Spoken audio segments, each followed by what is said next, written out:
Dans cette vidéo, les amis, je vais vous montrer comment vous pouvez gagner en headroom, donc comment vous pouvez sonner plus fort. Ici, en l'occurrence, je gagne 1 dB et demi sans aucun process. Il n'y a aucun plugin, il n'y a rien du tout à ce niveau-là. Ce n'est que de l'arrangement. Et comme vous avez vu, on sonne quasi identique. Je vous montre tout ça, c'est parti.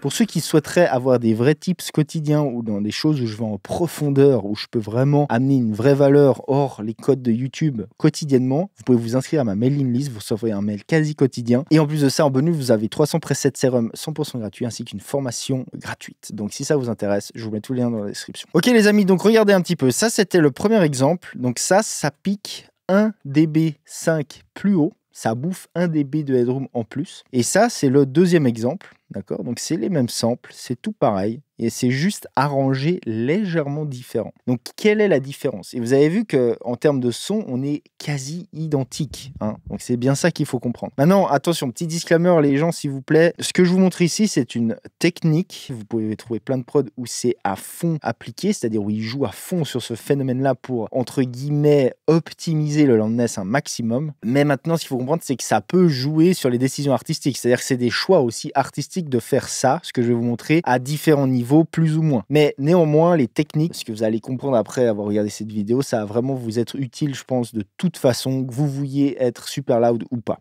D'accord? Donc, qu'est-ce que j'ai fait fondamentalement? C'est que j'ai laissé de la place à chaque élément. Regardez déjà la différence ici. Donc, ici, on a notre kick. D'accord? Ici, on a un shaker. Et on voit qu'en même temps même que le kick, j'ai un petit coup de shake là qui vient se superposer. D'accord? Donc ça, maintenant, si on va voir dans le deuxième exemple, là où on gagne en headroom, regardez ce que j'ai fait. Je l'ai simplement viré. D'accord? Donc, c'est un choix artistique, encore une fois, mais là, qui est fait en fonction pour optimiser le loudness. Encore une fois, là, je le fais à l'extrême. Ça ne veut pas dire qu'il faut faire ça tout le temps. Vraiment, tenez compte de ça. Hein. C'est là, de nouveau, je vous montre la technique, je vous montre la science qu'il y a là derrière. Ça ne veut pas dire qu'il faut faire ça à foison tout le temps et qu'il n'y a que le loudness qui compte. Pas du tout. Hein. Je ne suis pas du tout en train de vous dire ça. Je vous montre les techniques pour que vous ayez les skills et pour que vous-même, vous puissiez décider ce qui est le mieux pour votre musique. Donc, vous voyez que ça, c'est le premier élément. Le deuxième élément, c'est le clap. Regardez le clap ici. Vous voyez, le clap ici, il est légèrement décalé, d'accord, par rapport au kick. Ce qui pourrait être marrant parce qu'on pourrait se dire, ah, on pourrait croire que de mettre le clap, par exemple, pile poil en même temps que le kick comme ça, ferait qu'à ce moment-là, pile, on aurait une valeur pic surélevée. Ce qui pourrait être vrai dans certains cas, mais pas dans celui-là. Maintenant, si on va regarder dans l'exemple où le headroom est optimisé, vous voyez que c'est pareil, on est toujours décalé, mais on n'est pas exactement au même endroit. C'est-à-dire que j'ai trouvé un emplacement par rapport à mes autres waveforms, hein, pour mon clap, qui fait que la valeur pic est amoindrie un petit peu, etc., etc. Vous voyez aussi que le kick ici, je l'ai coupé à moitié, parce que ça ne sert à rien de laisser dépasser un petit bout en plus, qui certes n'est pas grand-chose, mais c'est toujours un petit bout d'audio là, qui va venir se chevaucher avec la basse qui est ici. D'accord? Et donc, il va augmenter la valeur pic, etc., etc. Vous commencez à comprendre le principe, mais attention, hein, parce que là, on n'a pas du tout fini. Là, je vous montre ce que j'ai fait, mais maintenant, je vais vous expliquer ce qu'il faut vraiment comprendre, en vrai, là-dessus, hein, là derrière. Le principe, si on le prend à l'extrême et qu'on veut pousser le truc vraiment au bout, c'est un petit peu de s'arranger que chaque élément qui joue soit plus ou moins, entre guillemets, seul quand il joue. C'est-à-dire que quand mon kick tape, quand le transient de mon kick tape, idéalement, si je veux optimiser le loudness et le headroom au max, je veux pas un autre élément qui tape pile poil en même temps. Typiquement là, le clap, c'est pour ça qu'il est légèrement décalé. Comme ça, en vrai, il n'est pas pile poil en même temps et ça fait pas une sommation du niveau pic derrière. C'est pareil pour la basse. Si vous regardez la basse, en réalité, il n'y a pas de sidechain. Hein. Sur la basse, il y a niet. Hein. Vous voyez? Et la basse, en fait, il n'y a pas de sidechain parce qu'il n'y en a pas vraiment besoin. Vous voyez que comme je l'ai joué, la manière dont elle est programmée en MIDI fait qu'il n'y a pas ou très peu de conflits. Il y aurait un petit endroit, ce serait ici. Hein. Ça pourrait encore être optimisé en plus, hein, je veux dire avec un sidechain par exemple. Mais ici, j'ai voulu vraiment faire un exemple où je ne fais pas de process. Il y a zéro processing. Là, c'est vraiment que de l'arrangement. Et vous voyez que même comme ça, on peut gagner vraiment déjà pour le coup 1 dB5 de headroom, c'est beaucoup. Hein. C'est 1 dB5 plus fort. Hein. Ça, au final, sur le master, hein, gratuitement là pour le coup. On n'a pas de processing, donc on n'a pas d'effet secondaire qui pourrait être engendré par le processing. D'accord? Donc, vous voyez le principe un petit peu, c'est qu'en arrangeant, en faisant l'arrangement de notre track, on peut s'arranger pour minimiser la valeur pic dès le début. Comme j'ai dit au début, ça va empiéter sur des décisions artistiques très clairement, parce que des fois on veut faire taper 2 éléments en même temps parce qu'on kiffe comment ça sonne, et je vous dis pas de pas le faire, faites-le, hein. Je veux dire, mais là de nouveau je vous montre comment optimiser au max. Donc voilà le jeu, si vous voulez, voilà l'histoire, voilà le principe de cette technique d'arrangement. Maintenant, pourquoi ça a lieu en fait? Ce qu'il faut vraiment comprendre là, l'espèce de science entre guillemets qu'on a derrière ça. Ici on va regarder la waveform. Pour une fois, je suis pas un grand fan de ça généralement, hein, mais là pour le coup on va avoir besoin pour l'explication de regarder un peu ce qui se passe. Ce qu'on va faire, c'est qu'on va mettre le kick en solo déjà pour commencer, et on va observer le niveau pic. Là ce qu'on veut voir, c'est le niveau pic, d'accord? Voilà, donc là ça c'est mon kick, d'accord? Donc on voit qu'il a un certain niveau pic, d'accord, qu'il a un certain niveau, bêtement. Maintenant, le deuxième coup de kick qui est là où il y a le clap en même temps. Si je rajoute le clap, maintenant, regardez la valeur pic, hein.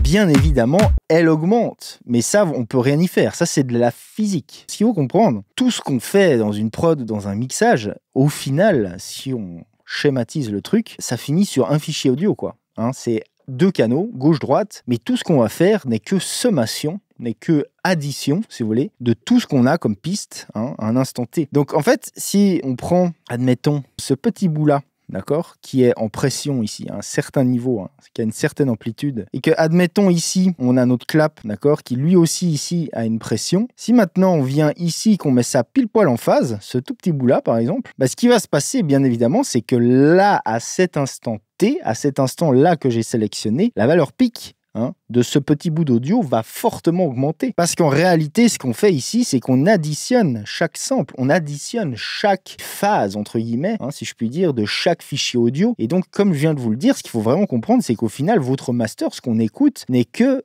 un fichier audio, n'est qu'une seule waveform. Cette waveform est le résultat d'addition ou de soustraction. Hein, attention, d'accord? Donc cet instant T a un certain niveau pic qui serait plus élevé parce qu'on additionne là des pressions. Mais si maintenant je mettais par exemple ça comme ça, admettons, j'ai toujours ici ma pression sur mon kick, mais ici vous voyez que je suis plus ou moins à 0. Donc là, cet instant T là par rapport à celui d'avant aura une valeur pic bien amoindrie si vous voulez. D'accord? On peut voir ça aussi fréquentiellement, c'est-à-dire qu'un son est composé d'une fondamentale et de ses harmoniques. Et bah, chacune de ces pic que vous voyez sur un analyseur de spectre, admettons, c'est en réalité une sinusoïdale, si vous voulez, qui a une certaine amplitude, une certaine phase. Et à chaque instant, quand on somme des sources, tous ces signaux, si vous voulez, tous ces sinus d'amplitude et de phase différents vont s'additionner ou se soustraire à chaque instant T, si vous voulez. Et donc, on peut avoir une fréquence qui est additionnée à un certain endroit ou une autre qui est annulée, etc. Donc, ça va aussi avoir une implication en termes de comment ça sonne, bien évidemment. Mais ce qu'il faut comprendre, c'est que là, si on écoute la différence entre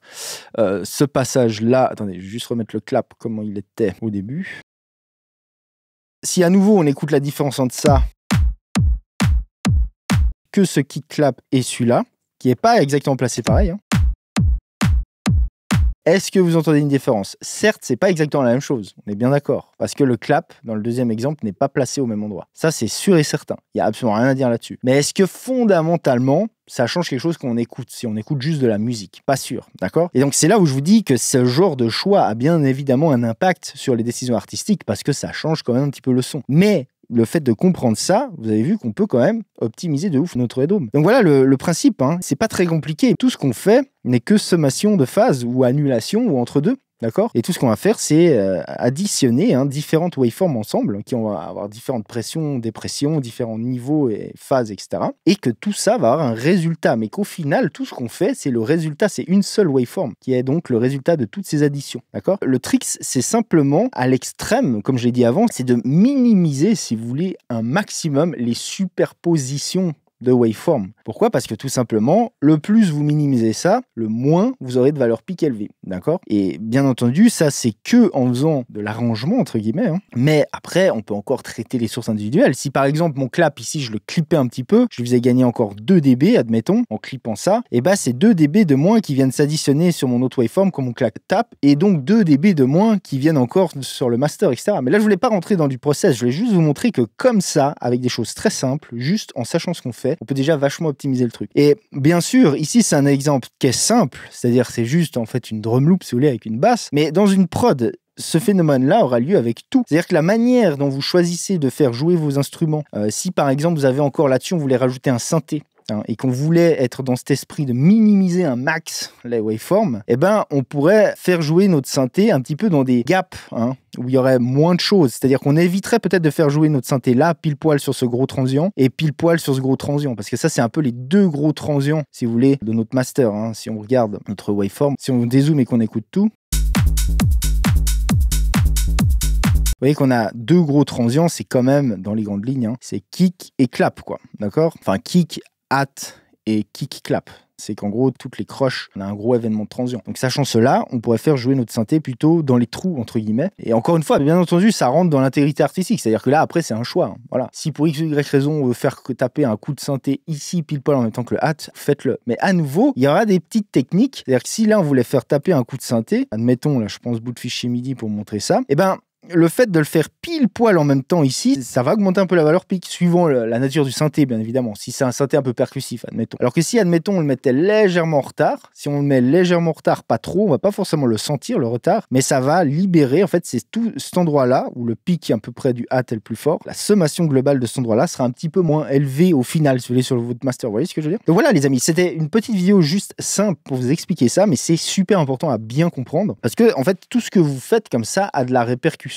Ce que vous pouvez retenir de cette vidéo, c'est que vous voyez que de nouveau, là, on s'appuie sur des fondements. C'est des fondements de phase, là. C'est juste comprendre comment la phase s'additionne, se soustrait en différentes pistes, tout simplement. Si vous n'aviez pas encore compris ça, très clairement, les amis, c'est que vous avez des lacunes sur la phase. Donc, je peux que vous conseiller de vous former là-dessus. Alors, allez chercher soit sur Internet. Si ça vous intéresse, pour ceux qui souhaitent gagner du temps et vraiment apprendre ça deep, j'ai deux formations qui vous forment là-dessus. C'est la formation Audio Basics, qui vous apprendra tous les fondements de la phase, et une autre formation qui est plus deep, qui est Kick Bass Pro, qui vous parlera assez deep de la phase, notamment reliée entre le kick et la basse, mais ça peut s'appliquer à tout type de signaux. Et si vous voulez d'autres formations, c'est sur d'autres sujets, il y a tout ce qu'il faut. J'en profite juste pour vous dire aussi que c'est les offres Black Friday, on est en week 2, donc c'est des grosses offres comme il n'y a jamais sur l'année. Si vous voulez vraiment vous former, gagner du temps à prix ultra réduit pour le coup, je vous mets tous les liens dans la description. Dépêchez-vous car ces offres se finissent ce dimanche 30 novembre à 22h. Voilà les amis, si vous voulez d'autres vidéos sur ce genre de choses, je vous propose cette playlist. Les gens, c'était Igor Chevalier, je vous dis à plus, ciao.